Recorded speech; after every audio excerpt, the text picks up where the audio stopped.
اور یہ آقا کے خلاف بازار گرم کر رہی. عمیر بن عدی اللہ سے نظر مانتے ہیں، اے اللہ اگر تو نے میرے رسول صلی اللہ علیہ وسلم کو واپس سلامتی کے ساتھ لوٹا دیا، میں اس عورت کو قتل کر ڈالوں گا. نظر مانتے ہیں. آقا علیہ السلام بدر سے واپس آتے ہیں، فتح سے ہمکنار ہوتے ہیں. یہ صحابی اس عورت کو واصل جہنم کرنے کے لیے اٹھتے ہیں، اپنی نظر کو پورا کرنے کے لیے. یہ اپنے قبیلے میں، اپنے گھر میں صحن میں بچوں کے ساتھ سوئی ہوئی، ایک بچہ اس کی چھاتی پہ لیٹا ہوا. اس بچے کو ہٹاتے ہیں، تلوار بلند کرتے ہیں، اس کے سینے پہ رکھ کے اس کی کمر سے پار نکال دیتے ہیں. رسول اللہ صلی اللہ علیہ وسلم کو پتہ چلتا ہے. آپ فرماتے ہیں تم نے بنت مروان کو قتل کیا. یہ صحابی ڈر گئے کہ میں نے تو اللہ کے رسول سے اجازت نہیں لی تھی، کہیں آپ میرے اس عمل سے ناراض تو نہیں ہوئے. تو کہنے لگے ہاں اللہ کے نبی صلی اللہ علیہ وسلم یہ آپ کی توہین کرتی تھی اور آپ کا محب آپ کے گستاخ کو برداشت نہیں کیا کرتا، میں نے اس کو قتل کیا. رسول علیہ السلام نے فرمایا اے میرے صحابہ کی جماعت، اگر تم میں سے کوئی دیکھنا چاہے ایسے آدمی کو جس نے اللہ اور اس کے رسول کی غیبی مدد کی، عمیر بن عدی کو دیکھ لو، یہ رسول کی غیبی مدد کرنے والا ہے. اس نے حق ادا کیا ہے اپنے ایمان کا، اس نے حق ادا کیا ہے اپنی محبت کا. ایک عورت آقا علیہ السلام کو گالیاں دیا کرتی تھی. آج کے ڈنمارک کے اخباروں میں جو بکواس چھپی ہے وہ تازی بات نہیں، یہ یہود و نصارہ کی آباء و اجداد کے کرتوت ہیں. اللہ کے نبی کو گالیاں دیتی. آقا علیہ السلام نے فرمایا من یکفینی عدوی، کون ہے جو میرے دشمن سے بدلہ لے، میرے دشمن سے انتقام لے، میرے دشمن سے فیصلہ کروائے، یا وہ دھرتی پہ زندہ بچے. میری گستاخی کرنے والا. صحابی کھڑے ہوتے ہیں، خالد ابن ولید کہتے ہیں اللہ کے نبی آپ کے دشمن سے انتقام میں لیتا ہوں، اور جاتے ہیں اس عورت کو قتل کراتے ہیں. عبداللہ ابن عباس فرماتے ہیں ان رجلا من المشرکین شتم رسول اللہ صلی اللہ علیہ وسلم فقال رسول اللہ صلی اللہ علیہ وسلم من یکفینی عدوی فقام الزبیر بن العوام فقال انا یا رسول اللہ صلی اللہ علیہ وسلم. اس گالیاں دینے والے شخص کے بارے میں نبی کہتے ہیں کون ہے جو میرے دشمن سے انتقام لے. زبیر بن عوام کہتے ہیں یا رسول اللہ صلی اللہ علیہ وسلم یہ خدمت میرے ذمہ لگائیے. نبی سے محبت کرنے والوں کی کیفیت یہ ہوا کرتی ہے. نبی سے محبت کرنے والے آقا کو چھوڑ کر غیروں کو اپنا آئیڈیل نہیں بنایا کرتے. نبی سے محبت کرنے والے اپنے چہروں کو، اپنے لباس کو، اپنی نمازوں کو، اپنے ڈھنگ کو، اپنی تہذیب و تمدن کو، اپنے معاملات کو، اپنے گھریلو حالات کو، ایک ایک عمل میں ان کے لیے امام صرف ایک ہی ہوا کرتا ہے اور اس کا نام محمد الرسول اللہ ہے. ہر مسئلے میں، زندگی کے ہر معاملے میں شادی کرنی ہے محمد کی شادی کو دیکھو، نکاح کرنا ہے محمدی نکاح کو دیکھو. کوئی مر گیا ہے تو دیکھو آقا کی بیوی فوت ہوئی تھی، کوئی پیدا ہوا ہے تو دیکھو ابراہیم پیدا ہوئے تھے.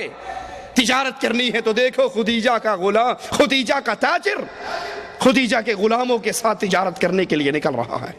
حضرت خدیجہ کا مال لے کر اللہ کے نبی تجارت کے لیے گئے. خدیجہ کے غلام بھی ہے، محمد کریم بھی ہے. تاجر ہو تو اس کو دیکھ لو، امام ہو تو مسجد نبوی کے امام کو دیکھ لو، مدرس ہو، تعلیم دینے والے ہو اس کو، یتیم کو دیکھو، شوہر ہو عائشہ کے شوہر کو دیکھو، باپ ہو فاطمہ کے بابا کو دیکھو. زندگی کا کون سا موقع ہے جس میں آقا ہمارے لیے نور کا مینارہ بن کر نہ کھڑے ہو. محب رسول ہر حال میں نبی علیہ السلام کی زندگی کو دیکھتا ہے، ان کے حالات کو دیکھتا ہے، ان کے واقعات کو دیکھتا ہے. حضرت زبیر کھڑے ہوئے، کہا اللہ کے نبی آپ کے دشمن سے بدلہ میں لوں گا. اس کو قتل کر ڈالا. آقا علیہ السلام نے مقتول کا سارا مال حضرت زبیر کو دے دیا. اس کے سارا مال حضرت زبیر رضی اللہ عنہ وارضاہ کے حوالے کر دیا. کعب بن اشرف آقا علیہ السلام کا دشمن، نبی کے خلاف دشمنی کی آگ کو بھڑکانے والا۔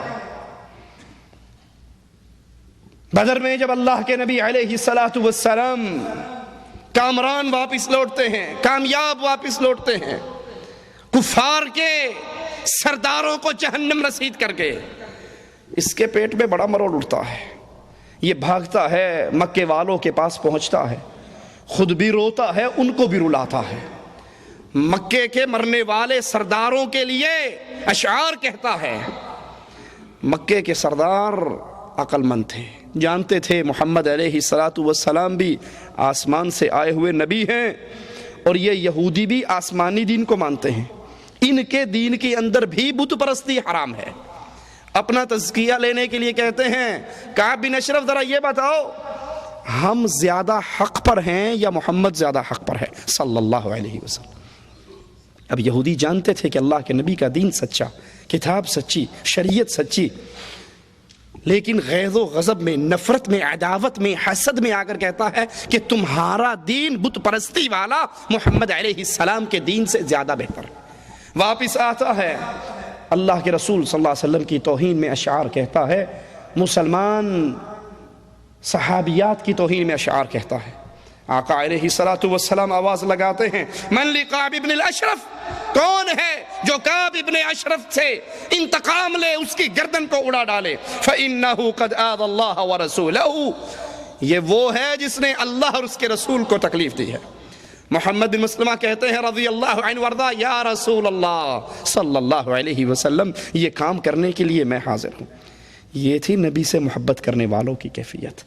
رئیس المنافقین کے بیٹے نے آ کر کہا تھا، آقا اگر میرے بابا کو قتل کرنے کا فیصلہ کر چکے ہو، آقا یہ خدمت میرے علاوہ کسی اور کے ذمہ نہ لگانا، اپنے باپ کی گردن کو میں خود کاٹ کے آپ کے قدموں میں ڈال دوں گا، یہ خدمت مجھے دینا۔ حضرت محمد جاتے ہیں، اس یہودی سردار سے ملتے ہیں، اور اس سے پہلے آقا سے اجازت لیتے ہیں، یا رسول اللہ صلی اللہ علیہ وسلم، اس یہودی کو کچھ اپنے جال میں پھانسنے کے لیے مجھے آپ کے بارے میں کچھ کہنا پڑے گا، کہیں یہ نہ ہو میں آپ کا انتقام لینے جا رہا ہوں، آپ کے بارے میں کوئی غلط بات منہ سے نکالوں تو خود ایمان سے محروم ہو جاؤں۔ اجازت ہے؟ آپ نے کہا اجازت ہے۔ اس کو کہتے ہیں کہ یہ جو نبی جس کی ہم نے اتباع کی ہے، اس سے تو ہم تنگ آ گئے ہیں، کبھی صدقے مانگتا ہے، کبھی چندہ مانگتا ہے، کبھی زکوٰۃ مانگتا ہے، کبھی خیرات مانگتا ہے، ہم تو کھانے پینے سے گئے۔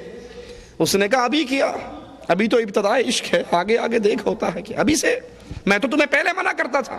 کہنے لگے اب چونکہ اس کا کلمہ پڑا ہے، اس کے پیچھے چلے ہیں، اس کو چھوڑ بھی نہیں سکتے، اس کا انجام دیکھنا چاہتے ہیں، تو ہمیں کچھ غلہ دے دے، ہم بڑے غربت کے اندر دن گزار رہے ہیں۔ کہا اچھا اپنی عورتوں کو میرے پاس گروی رکھ جاؤ اور غلہ لے جاؤ۔ کہا تو عرب کا بڑا حسین ہے، نوجوان ہے، مالدار ہے، اپنی بیویوں کو تیرے پاس چھوڑیں گے تو فتنے میں مبتلا کریں گے، یہ نہیں ہو سکتا۔ کہا اپنی اولاد کو چھوڑ جاؤ۔ کہا ہم تو مر جائیں گے، اولاد بڑی ہوگی، لوگ ان کو تانے دیا کریں گے، تمہارے باپ نے تھوڑی سی غلے کے لیے تمہیں گروی رکھ دیا تھا۔ کہا پھر کیا چاہتے ہو؟ کہا اپنا اسلحہ تمہارے پاس ہم گروی رکھ دیتے۔ معاملہ طے ہو جاتا ہے، یہ اگلی ملاقات پہ پھر آتے ہیں۔ ابو نائلہ اس یہودی کے روائی بھائی، وہ بھی ساتھ ہیں۔